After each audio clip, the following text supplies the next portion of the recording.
방송에서 제공하는 투자 정보는 투자 판단에 대한 조언입니다. 방송에서 제공하는 주식의 가치, 가격 상승 및 가격 하락에 대해서는 방송사에서 보장하지 않습니다. 간추린 경제 뉴스입니다. 미국 증시에서 주요 지수는 무역전쟁 및 노딜 브렉시트 우려에 미국 제조업 지표 부진이 겹치면서 큰 폭으로 하락했습니다.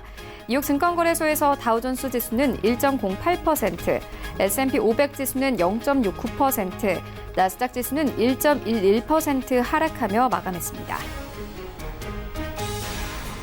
화웨이는 미국이 화웨이에 대한 사이버 공격 등 사업을 방해하기 위해 여러 전략을 펼치고 있다며 소송에 나섰습니다.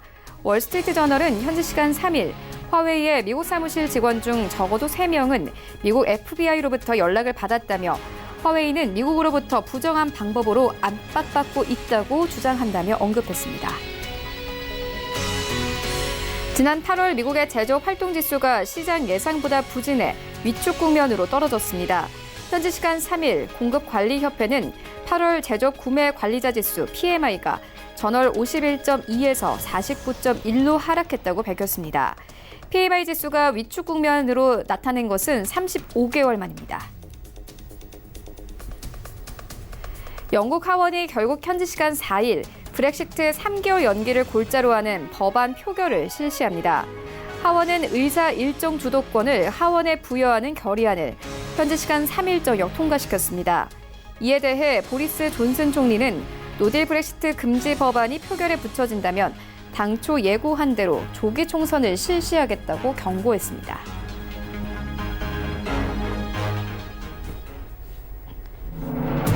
시청자 여러분 안녕하십니까? 출발 증시 와이드 1부 시작합니다. 최윤입니다. 어제 우리 증시 양지수 모두 보합권에서 마감이 됐습니다. 코스피 시장은 약보합권인 1960선에서 시장 종가가 형성이 됐고요. 코스닥 시장은 소폭 오르면서 620선에서 어제 시장 마감이 됐습니다. 최근 우리 증시는 힘을 잃고 있습니다. 관망세가 이어지고 있는데요. 평균 거래 대금이 4조 원을 웃돌던 코스피 시장의 최고 거래 대금은 2에서 3조 원대로 뚝 떨어지면서 시장의 활기는 잃었습니다. 이와 더불어서 이 뚜렷한 호재가 없는 상황에서 글로벌 리스크가 잔존하고 있습니다. 특히나 미국과 중국의 갈등, 노딜 브렉시트에 대한 우려가 커지면서 시장의 관망세가 더욱더 짙어지고 있는데요. 이런 가운데 뉴욕 증시 3대 지수 모두 하락하며 거래를 마쳤습니다. PMI 지수가 50 밑을 밑돌면서 시장의 우려는 커졌습니다. 이런 시장 상황들 오늘 출발 증시 와이드 1부에서 정확하게 알아보도록 하겠습니다. 네, 오늘 먼저 신승용의 시그널 나올 시간 준비되어 있습니다. 최근 중국의 위안화 절하가 지속되고 있습니다. 하지만 해외 자본 유출 가능성을 키우면서 오히려 딜레마에 빠졌는데요. 함께 시장 영향 짚어보도록 하겠고요. 이어서 최근 히토류 가격 움직임이 심상치 않습니다. 4차 산업혁명 성장기에 대한 시그널로도 해석해 볼 수 있을 것 같은데 함께 살펴보도록 하겠습니다. 네, 이어지는 라이브 이슈타임에서는요. 아시아나 항공의 새 주인을 찾기 위한 예비 입찰 마감 결과 이 애경그룹 등 3파전 양상인 것으로 파악됐습니다. 입찰에 따른 시장 방향 함께 짚어보도록 하겠습니다. 네, 이어서 정부가 일본 수산물 단속을 시작했습니다. 우리 시장 관련 종목들 당연 움직이겠죠. 함께 투자 의견 들어보도록 하겠습니다. 출발 증시 와이드 1부 지금 출발합니다.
시장의 중심이 되는 이슈를 꼼꼼하게 체크합니다. 신승용의 시그널 나우 시간인데요. 브레인코리아 인베스트 신승용 대표 화상으로 연결되어 있습니다.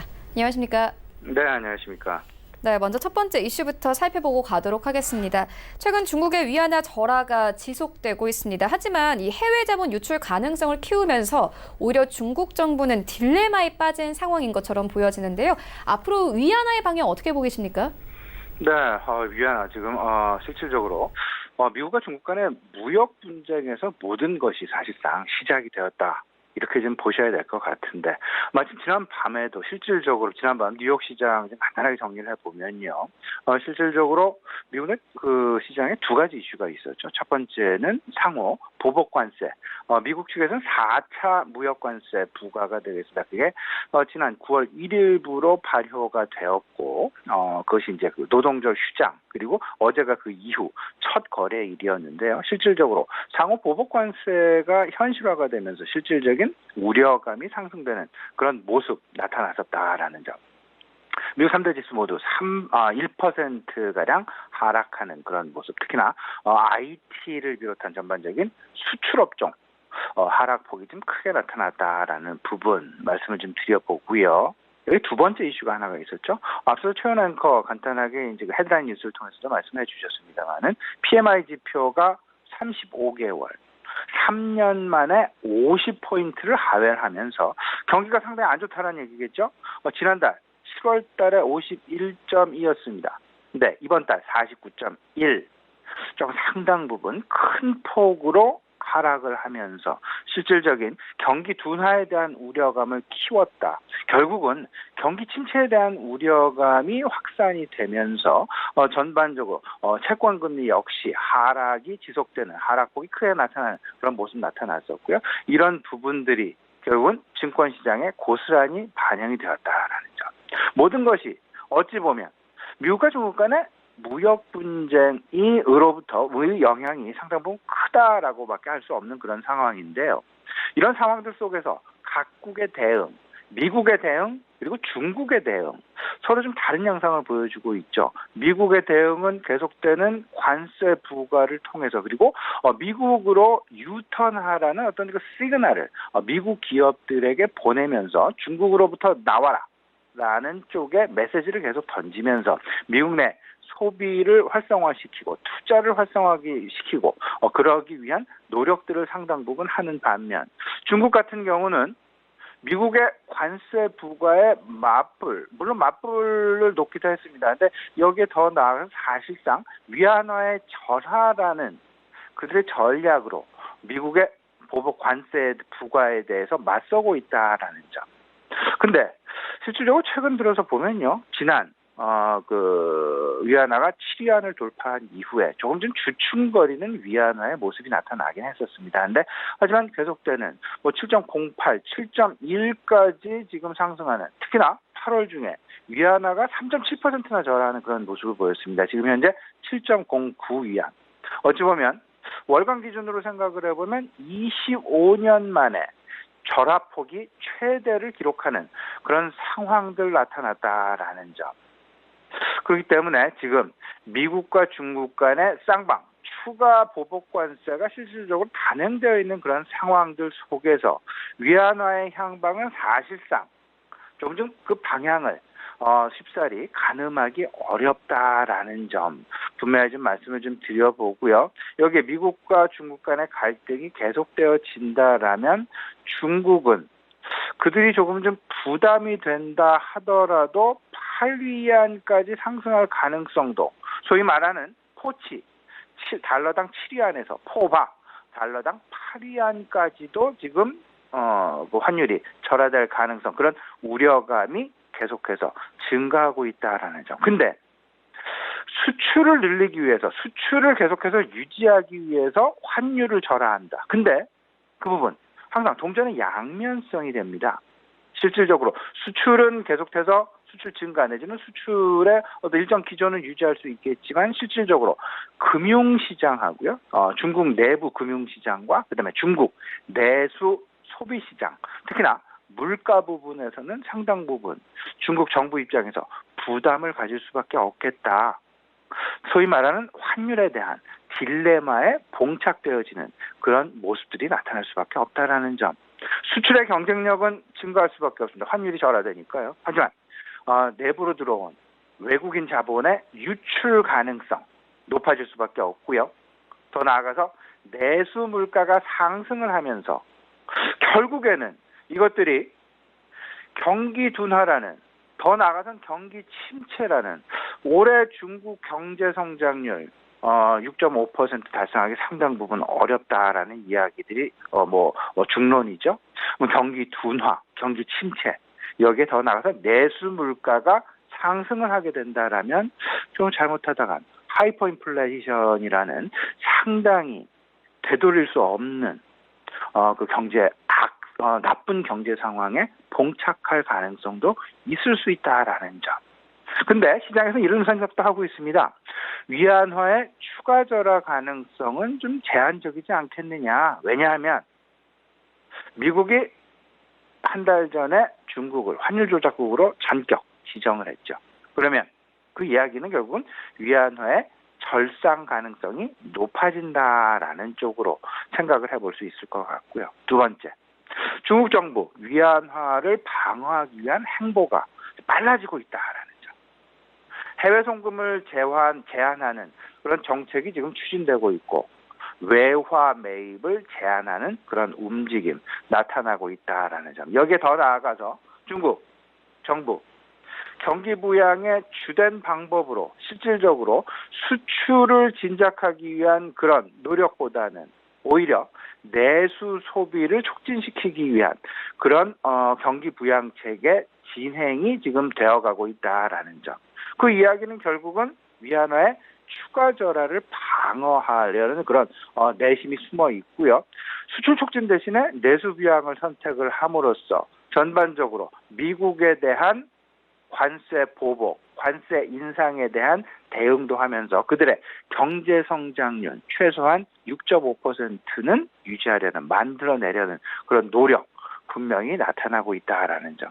분명한 것, 중국 위안화 환율 우리가 자세히 꼼꼼히 계속해서 면밀하게 주목해 봐야 될 것 같고요. 중요한 것은 이에 대한 중국 정부의 딜레마 부분, 딜레마에 빠진 부분 중에서 우리가 생각해야 될 부분은 중국의 경기 부양책의 선회 방향성.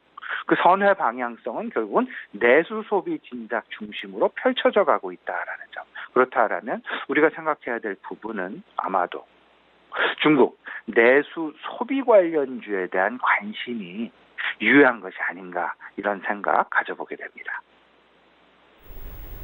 네, 중국의 경기 부양으로 중국 내수 소비 관련주에 관심을 가져보아야 한다, 이렇게 짚어주셨습니다. 또 최근에 핫한 업종 하나 더 짚고 가도록 하겠습니다.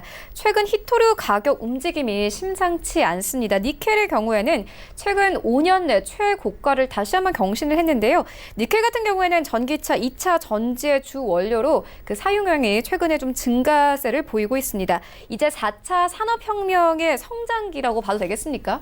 예, 여러 가지 이제 주변 환경의 변화, 그리고 원자재 가격의 변화, 이런 부분을 통해서 실질적인 수요가 늘어나고 있는지, 그리고 생산이 확대되어 가고 있는지, 투자가 늘어가고 있는지, 그렇게 되면서 새로운 산업의 어떤 그 태동기를 지나서 성장기를 접하게 될 수 있을 것인지, 태동기의 주가 모멘텀 측면에서 본다 그러면 태동기에는 약간 좀 의문의 눈초리가 많이 있게 되지만 성장기에 진입을 한다라는 그런 어떤 그 확신 내지는 그런 가능성이 높아지게 된다라면 주가의 급등 양상, 모멘텀 상당 부분 증가할 수밖에 없다라는 점.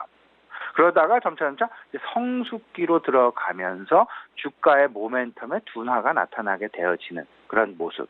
그렇다면 최근 4차 산업, 그에 대한 원자재, 원재료 부분의 가격 동향, 우리가 꼼꼼히 면밀히 좀 살펴봐야 될 것 같은데, 히토류 가격 동향 우리가 계속해서 주목을 해봐야 될 것 같습니다. 히토류라 하면 전기자동차의 가장 중요한 소위 말하는 2차 전지와 구동 모터의 주요 원자재가 되는 그런 부분들. 니켈이 그 하나가 되고요. 리튬이 그 하나가 되고 코발트가 그 하나가 되어진다라는 점 분명하게 기억을 해보시면서 이런 부분들은 실질적으로 뭐 비철금속이다라고 이야기를 하면서 특징지어서 희토류라고도 이야기를 하고 있다라는 점 좀 염두에 두시고요. 자동차 산업의 사실상 지각 변동은 분명히 지금 상당히 심도 있게 진행이 되고 있다라는 점. 과거 이제 화석 연료 중심의 자동차 산업에서 전기 자동차 중심의 자동차 산업으로 지각 변동이 크게 나타나고 있다라는 것 한 가지. 두 번째는 운전자 중심의 어떤 그 운전 행태에서 자율주행 쪽으로 서서히 진보해 나간다는 것 두 가지. 이 두 가지를 꼭 좀 염두에 두시면서 자동차 업종 내 지각 변동과 맞물려서 4차 산업혁명과도 우리가 좀 연관지어서 생각을 좀 해봐야 되겠다. 근데 그 주 원재료인 니켈 가격의 최근 가격 폭등 현상이 나타나고 있습니다. 올해 들어서만 가격 상승 70%, 80%. 그래프를 잠깐 보시면 아시겠습니다만은 올 초 니켈 국제 가격은 1,440불이 최저가였습니다. 근데 최근 18,000불에 육박하는 거의 뭐 한 70-80% 이상 올해 들어서 가격 상승이 나타나는 그런 모습 보여지고 있다라는 점. 이렇다 보면 이제 그 뭐 한편으로는 원재료 배터리를 주로 만드는 2차 전지를 만드는 기업들 입장에서는 원가 부담 작용이 되겠다. LG화학이나 삼성 SDI나 SK이노베이션이나 원가 부담이 작용할 수 있겠지만 일단 전반적인 4차 산업, 전기 자동차 산업 면에서는 상당 부분 지금 그 수요가 증가하고 있다라는 부분을 고스란히 보여주고 있다라고 생각을 좀 해봐야 될 것 같습니다. 최근 니켈 가격의 급등 배경을 좀 살펴보게 되면요. 일단 인도네시아에서 그 원인을 찾아볼 수 있겠다. 인도네시아는 전 세계 니켈 생산량의 약 한 4분의 25%가량을 차지하고 있는 상당히 큰 생산 국가가 되겠습니다. 근데 인도네시아가 올해 12월부터 이제 니켈을 원광으로 수출을 하지 않고 그들도 이제 그 제조, 소위 말하는 뭐 자석을 만든다거나 아니면 모터를 만든다거나 아니면 배터리의 그 부자재로 만들어서 좀 1차 가공을 해서 팔겠다라는 그런 의지. 그러다 보니까 그들의 수출, 뭐 부가가치를 좀 높이려는 그들의 의지 분명히 있을 수 있겠습니다만은 전반적으로 글로벌 수급, 니켈 수급에는 상당히 부정적인 영향을 미치고 있다라는 점. 근데 여기에 우리가 주목해야 될 부분이 한 가지가 더 있습니다. 뭐냐면요. 바로 중국의 희토류에 대한 무기화 전략 가능성을 우리가 계속해서 생각을 해봐야 될 것이다. 몇 달 전이었죠. 시진핑 주석이 희토류 공장을 방문했다라는 그 소식.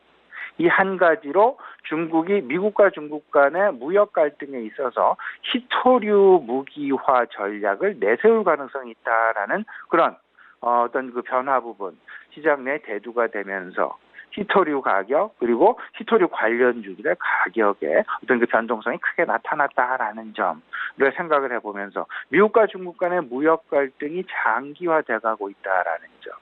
여기에 더 나아가서 최근 희토류의 가격 상승 부분은 어찌됐건 중국 입장에는 상당히 유리한 고지를 만들어 나갈 수 있는 그런 어떤 그 전략으로 활용될 가능성이 있기에 희토류 관련주 분명히 우리가 관심을 가져야 될 것으로 생각이 됩니다.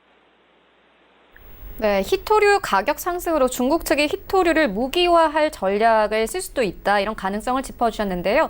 그렇다면 오늘장 전략은 어떻게 보고 계십니까? 네, 오늘 일단 미국장이 상당 부분 예상했던 대로 그리고 우리 시장은 월요일, 화요일 양일간 관망 양상.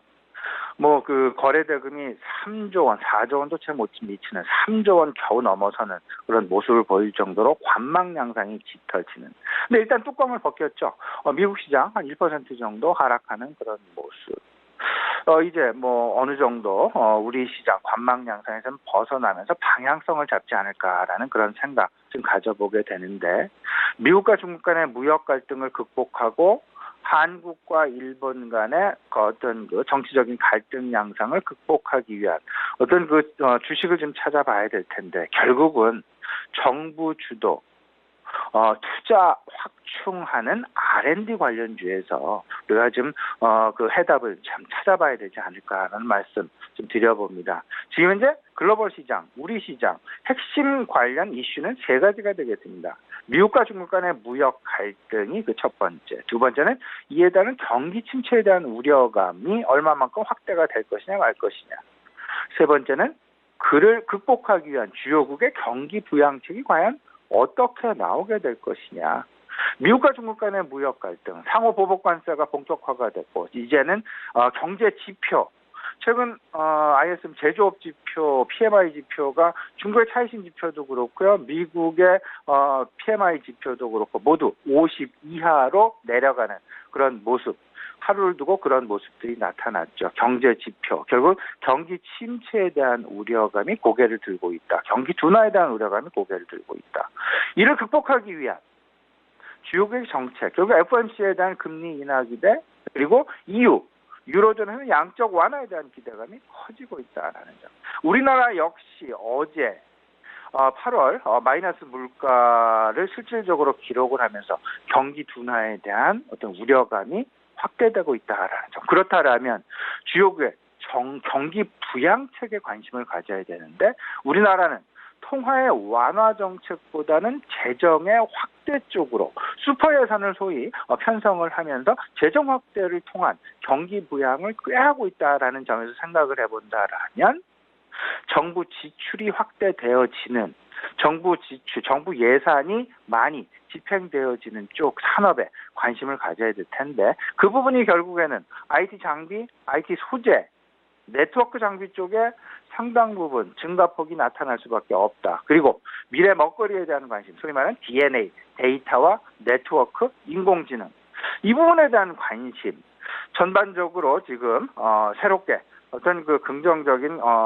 투자 마인드를 가지고 최근 글로벌 시장 내의 변화, 이를 극복하기 위한 주요국들의 경기 부양책, 우리나라 정부의 경기 부양책의 방향성 잘 생각을 해보시면 제가 지금 드리는 말씀, 정부 주도형 R&D 투자 확대 관련주에 관심을 가져보자라는 말씀에 일정 부분 수긍이 되지 않을까 이렇게 생각을 하고 있습니다. 네, 이슈와 전략 짚고 왔습니다. 지금까지 브레인코리아 인베스트 신승용 대표와 함께했습니다. 고맙습니다.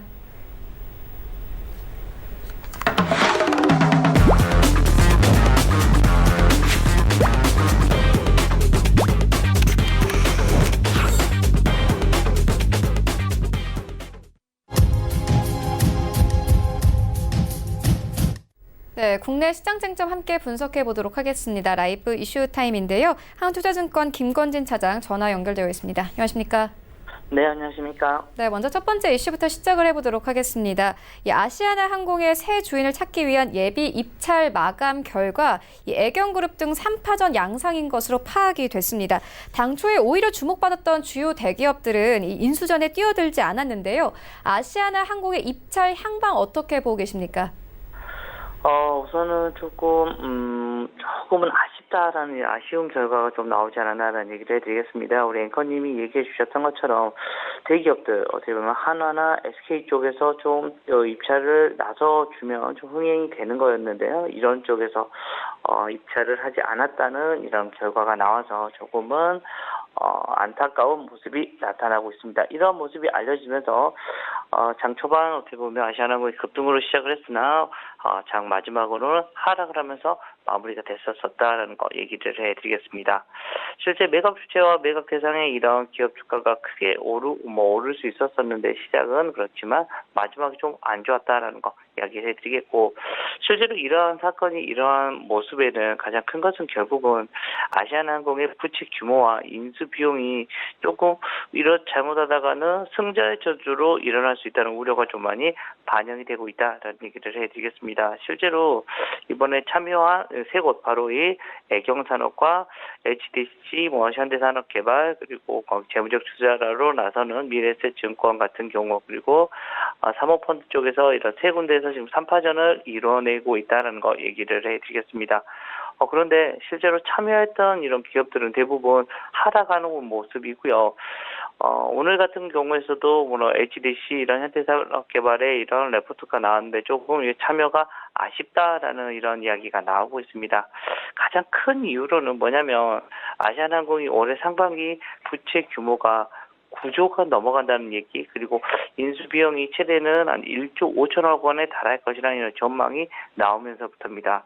또 아시아나항공이 올해 상반기에 영업손실 1,169억 영업손실을 기록하는 등 업황 부진과 이런 비우호적인 대외 환경으로 인해서 수익성이 계속해서 좀 뒷걸음친 이런 상태다라고 생각을 하시면 됩니다. 다만 물론 HDC 현대산업개발 같은 경우는 현금 유동성이 좀 풍부한 것으로 지금 현재 파악이 되고 있습니다. 현금성 자산이 1조가 넘어가는 이런 수준이고요. 단기 금융 상품도 한 4,500억 정도가 되고 있어서 현금 동원 능력이 1조 6천억 가까이가 될 수 있다라는 거 얘기해 드리겠고, 아시아나항공 인수까지 성공을 하면 기존 면세점 사업 시너지와 함께 포트폴리오를 조금 다각화할 수 있는 게 아니야 라는 이런 기대를 하고 있다라는 얘기를 해드리겠습니다. 실제로 HDC 현대산업개발은 사실은 신규 투자에 많이 좀 보수적인 회사로 유명한데 인수검토 소식은 좀 많이 의외라는 이런 평가가 상당히 많았다라는 거 얘기를 해드리도록 하겠습니다. 아직 본입 차례 좀 남아 있고요. 아직까지 완벽하게 뭐가 왔고 짜진 건 아니지만 좀 시간이 걸릴 것 같고, 시장이 예상했던 것보다는 조금 흥행을 하지 못한 이런 M&A가 아닌가라는 얘기를 해드리도록 하겠습니다. 네, 아직까지 본 입찰엔 조금 시간이 남아있는데 계속 나오는 뉴스는 따라가 보도록 하겠습니다. 이어서 다음 이슈로 옮겨가 보도록 하겠습니다. 정부가 내일부터 다음 달 31일까지 수입수산물 원산지 표시 특별 단속을 실시합니다. 이 단속 대상 수산물 중에서는 일본에서 수입되는 품목이 대다수인 것으로 나타났는데요. 국내 수산주의 영향은 어떨까요? 자, 우선은 긍정적인 이슈이긴 합니다. 일본 수산주를 규제한다라는 이런 이슈들, 물론 규제가 꼭 아니더라도 어찌됐든 단속에 나선다는 것만으로도 사실은 주가가 한 번씩 움직이는 모습이 나타났고요. 지금까지 매번 이런 모습이 나타났다. 그렇지만 이게 중장기적으로 쭉 가는 건 아니다라는 거, 단기적인 이슈로만 여러분들이 생각을 하셔야 될 것 같습니다. 실제로 정부가 수입수산물 이런 원산지 표시 특별 단속에 나서기 시작합니다. 특별 단속 대상에는 일본 비중이 높은 수입수산물이 대거 포함이 되는데요. 어떻게 보면 최근 신고 포상금 같은 것도 상향 조정하면서 조금 강한 이런 대시가 되고 있는 것 같습니다. 실제 최근에 우리 일본과의 이런 관계가 계속해서 조금 삐그덕 거리는 이런 모습에서 우리나라도 이러한 또 대응을 하고 있는 것이다라고 생각을 하시면 될 것 같습니다. 실제 해양수산부와 이런 국립수산물 품질 이런 관리원은 오늘 5일부터 바로 내일이죠. 내일부터 다음 달 31일까지 수입수산물 원산지 표시 위반 행위를 특별 단속한다고 밝혔습니다. 생태나 이런 참돔, 방어, 참가리비, 꽁치, 뱀장어 등 낙지 등의 8개 품목을 이런 단속을 하는데 대다수가 일본산이다라는 거 얘기를 해드리겠습니다. 지난해 생태 같은 경우도 3,664톤의 이런 수입이 되는 모습이고요. 이 중 일본산이 3,545톤, 96% 가까이 되는 이런 것을 지금 현재 차지하고 있다는 겁니다. 정부가 우리 수산 이런 자원 보존을 위해서 국산 명태 포획을 금지했기 때문이다라는 거 이야기를 해드릴 수 있을 것 같고요.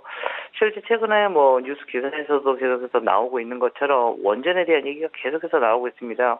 원전의 이런 폐기물 같은 거를 바로 바다에 버려서 이렇게 되면 방사능 수치가 물고기나 이런 수산물에 다 들어가는 거 아니야? 라는 이런 고민을 많이 할 수밖에 없지 않나라는 얘기를 해드리도록 하겠고요. 앞으로도 지속적으로 지금 현재 일본과의 관계에 따라서 수산물 관련된 주식은 단기 이런 대응을 할 수 있는 이런 건도 이야기는 나타날 수 있지 않을까라는 얘기를 드리겠습니다. 네, 이어서 다음 종목도 함께 살펴보도록 하겠습니다. 최근 현대자동차가 팰리세이드 효과에 힘입어서 실적 개선에 대한 기대감을 모으고 있습니다. F&G에 따르면 현대차는 10대 그룹 중 유일하게 상반기 연결 기준 영업이익의 증가를 보이기도 했는데요. 전망 어떻게 보고 계십니까? 그동안 참 몇 년간 힘들었던 현대차입니다. 그런데 그 이유가 명확했었죠. 바로 이 미국 쪽 그리고 중국 쪽에서의 이런 판매가 부진했기 때문입니다. 근데 미국 같은 경우는 지금 현재 시대가 SUV 쪽으로 계속해서 진출이 되고 있고 중국 쪽도 지금 현재 이러한 모습이 나타나고 있습니다. 그런데 현대차와 기아차 같은 경우는 작년까지만 하더라도 계속해서 SUV보다는 계속해서 세단을 계속해서 적극적으로 밀었던 결과였습니다. 그래서 올해부터는 뭐 팰리세이드 등 새로운 SUV 차량들을 계속해서 투입을 하면서 분위기 반전이 이루어졌습니다. 실적 개선에 대한 이런 기대감이 계속해서 높아지고 있는 현대차고요. 2, 4분기 이어서 3, 4분기도 영업이익에 1조 원을 넘을 수 있을지 주목이 되고 있습니다. 최근에 뭐 수출 경쟁력 강화, 바로 이 우호적인 환율 여건, 그리고 신차 판매의 호조, 그리고 노사 관계 개선 등 좀 긍정적인 이슈들이 좀 많이 도출되고 있습니다. 실제 이러한 모습으로 인해서 종가 기준으로 한 13만 원을 넘어서고 있는 모습이고요. 최근에 기관들의 어떻게 보면 러브콜을 좀 많이 받고 있는 상태다라는 거 이야기를 해드리겠습니다. 현대차가 2, 4분기 영업이익이 1조 2,377억을 거둬서 2017년 3, 4분기 이후에 7분기 만에 분기 영업이익으로 1조 원을 넘어섰고요.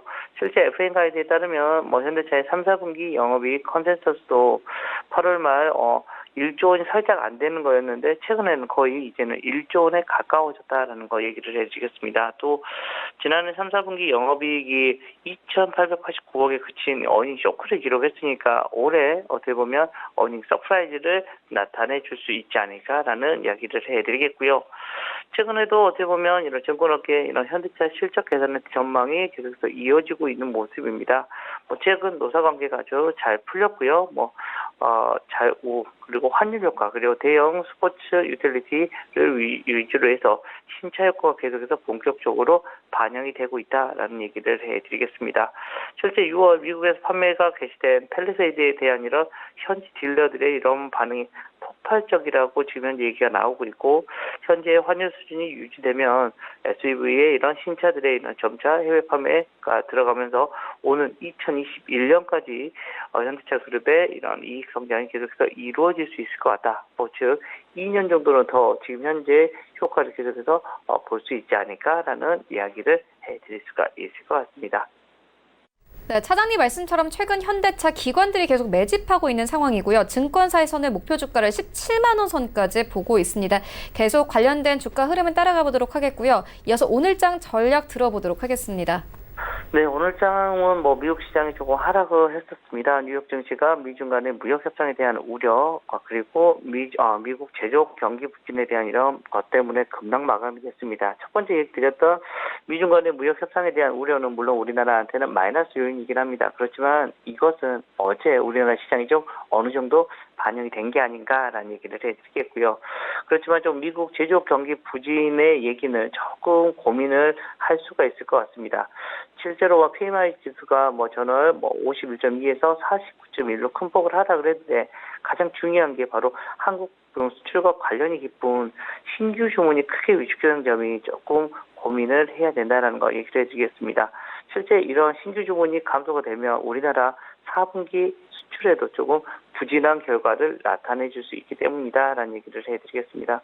그렇지만 어제 우리나라는 이러한 것이 많이 반영이 돼서 아침 어떻게 보면 미국 시장의 영향으로 하락을 해서 출발을 한다면 오히려 우리나라는 온건한 반등, 큰 폭의 반등은 아니지만 그렇게 많이 빠질 수 없는 어떻게 보면 제한된 어떻게 보면 박스권 흐름이 계속해서 오늘도 이어질 수 있지 않을까라는 생각을 하시면 될 것 같고요. 아직까지 우리나라의 이런 컨센서스 같은 경우가 지금 현재 바닥을 찍고 올라와 주는 모습이 아닙니다. 이럴 때일수록 여러분들은 실적 호전주대에 좀 더 집중을 하는 이런 종목 슬림화 작업을 계속해서 하셔야 될 것 같다라는 얘기를 해드리겠고요. 오늘도 외국인들의 흐름, 그리고 환율의 흐름들을 여러분들이 확인을 하시면서 매매에 임하셔야 될 것 같다라는 거 얘기를 해드리겠고, 그나마 또 좋은 점 하나는 오늘 PMI 지수가 좀 많이 하락을 했기 때문에 오늘 여느 총재들이 여러 군데에서 지금 현재 오늘 연설이 있을 겁니다. 여기가 아마 비둘기파적인 이런 말이 좀 나올 수 있지 않을까라는 이런 기대감은 조금 더 가질 수가 있는 상황이다라는 얘기를 드리겠습니다. 네, 보수적인 투자를 해야 한다 이렇게 짚어주셨고요. 지금까지 한국투자증권 김권진 차장과 함께했습니다. 고맙습니다. 네, 감사합니다. 네, 1부는 여기서 모두 마치도록 하고요. 잠시 후 2부에서는 전문가들과 함께하는 종목 라이브쇼, 라이브 매매 타임이 이어집니다. 여기에 더해서 오늘장에서 이슈몰이라고 있는 특징주까지 꼼꼼하게 살펴봐 드리겠습니다. 채널 고정해 주시고요. 저희는 잠시 후 2부로 다시 찾아오도록 하겠습니다.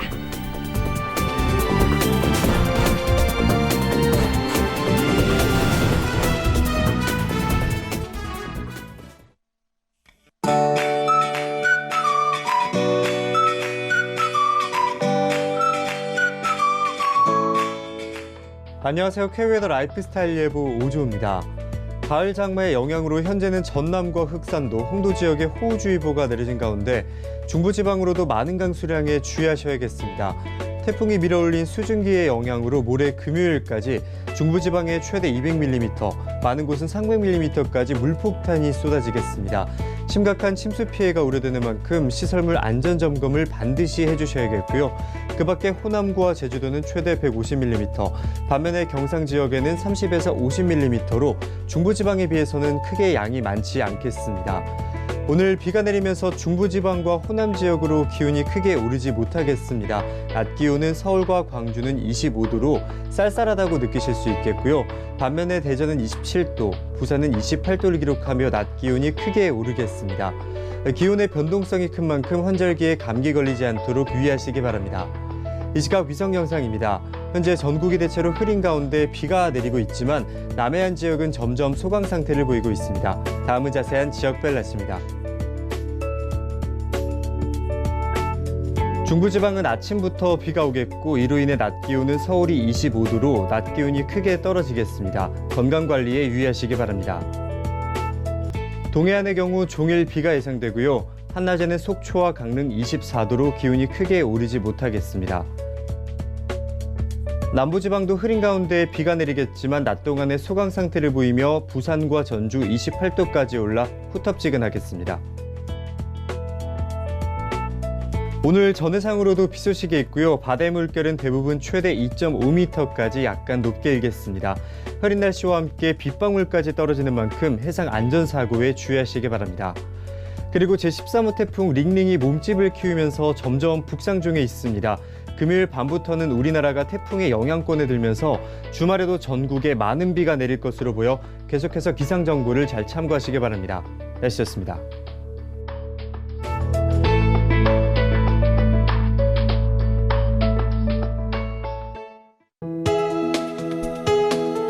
본 방송에서 제공하는 투자 정보는 투자 판단에 대한 조언입니다. 방송에서 제공하는 주식의 가치, 가격 상승 및 가격 하락에 대해서는 방송사에서 보장하지 않습니다.